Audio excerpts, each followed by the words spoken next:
Hi there, this is Pellet 10 Kate from the Netherlands, and I'm about to show you how to do source destination editing in Reaper. Source destination editing is great when you need to edit multi-take classical music, but Reaper does not officially support it, so I like to share my custom actions with you. But first, you'll need to install the SWS extensions.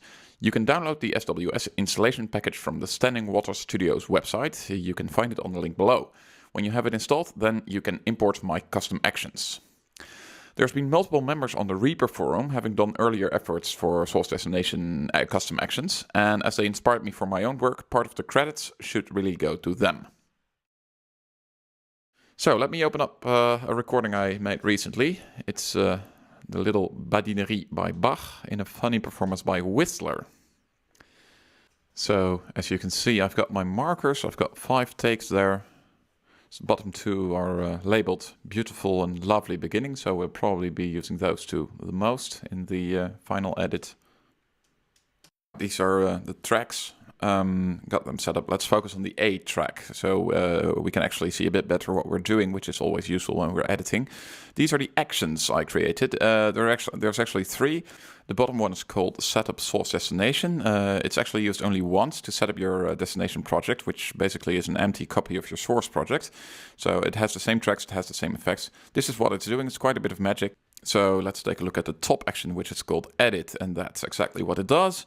It makes a source destination edit, as you will see in a minute, and it automatically creates crossfades. So if you want to edit without the crossfades, you can use the middle action source destination edit without crossfades. I'll probably never be using that, but it's there for you if you want to ever use it anyway. So you can import these actions using the file you can find on the link below. I won't go into that now. So the first thing I'll do next is I'll press the button to create my destination project, the one that is called Setup, and there you have it. It's on a separate project tab, as you can see. It automatically asks me to save it, so let's just do that. I call it Destination, and it switches back to the source tab right away, so you can start your editing process. But for now, let's have a closer look. You can see it's actually a copy of your source project. It even has the same effects on your master bus, and it's as identical as I could get it. So let's start with take 5 because it has a lovely beginning. It's a good point to start. So I created time selection over the entire item. I just reduced it a little bit because I don't want the trash at the beginning. Let's quickly see what we have selected by listening to it very quickly. Okay, so there's quite a bit of silence still there. That's better, yeah, okay. So let's create the edit by pressing F10 in my particular case. And as you can see, well, the zoom factors are quite different, but as you can see, it's copied the selected stuff to my project. Well, this is not really rocket science yet, but okay, let's go. So I want to cut somewhere in this because only the beginning was supposed to be nice, and in my edit list, I've got the exact point. It's a bit further on, isn't it?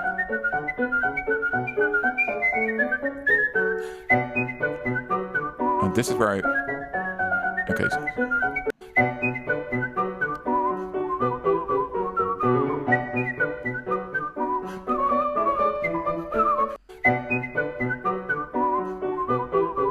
I want to cut in the middle of that, yeah.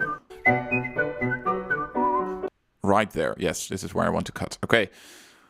Alright, I'm going to make a 3-point edit, and to do that I only have to put the cursor at the place I want to cut, so the place I want to switch takes, and that is actually where I want to switch to take 4. So let's find this exact same spot in take 4. Which one is take 4 actually? It seems I've got 2 takes. Oh, I must have messed up with my markers. I think this is actually take 4. Alright, yeah, this is take 4, definitely. So, alright, let's find the exact same spot that I put my cursor in the destination project. And create a time selection. I'm going to make this time selection last until the end of the take. And now I press the edit button, the F10 in my case. And what it did was it replaced, it just pasted the stuff I selected in the source. It pasted it starting at the point where the cursor was in the destination. And it created a nice crossfade.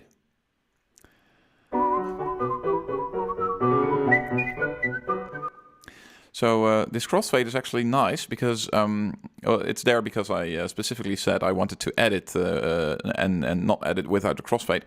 And the crossfade in my particular case is 30 milliseconds. And the nice thing is you can actually configure that by going to Extensions menu and Command Parameters. And there you can fill in the configured amount of seconds. And you have to set that to half the time you want your crossfade to be. So in my case, if I want my crossfade to be 30 milliseconds, I have to set it to 0.015. If, for instance, you would like, if you would prefer crossfades of 20 milliseconds, you set it to 10.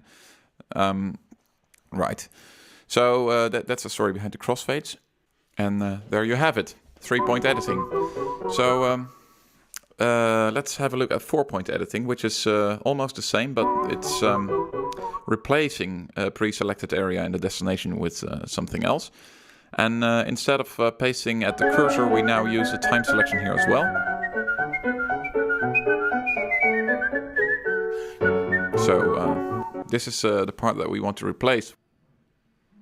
I think that's actually quite an impossible spot to find with this latency. So.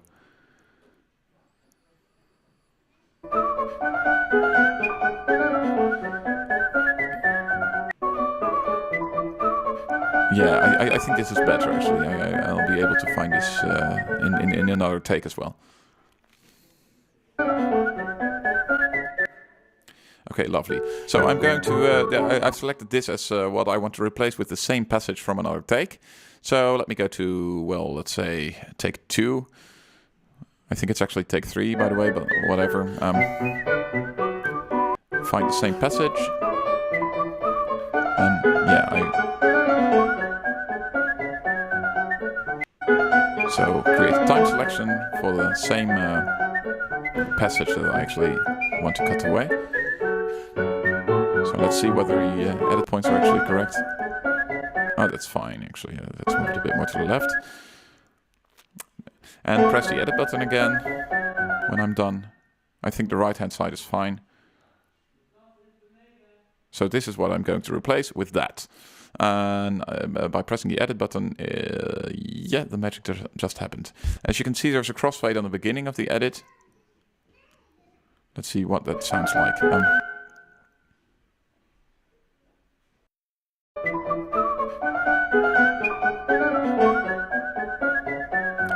Oh, absolutely fine. For now, at least. Oh, that is going to be a problem. He's basically breathing twice there because the cut is dirty. Seems it started too early. Let's fix it. We open up the crossfade editor, and so in the crossfade editor you can actually fix problems like this one. In this particular case, well, let's listen to it a few more times by cycling over it. It's not looping. I'm doing something wrong here. Let's try it again.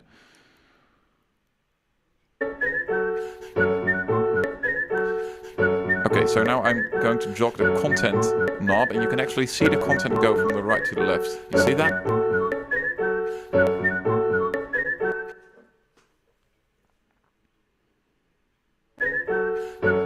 Yeah, that's it. So, there you have it. 4-point source destination editing in Reaper. If you want to do this yourself, well, just download and import the actions I created and give them proper keyboard shortcuts so you can easily access them. So you can read more about how to do this below. If you have any questions, remarks, requests, or ideas, feel free to reply in the thread on the Cocos forum. Alright, this has been Pellet and Kater from the Netherlands, signing off. Goodbye.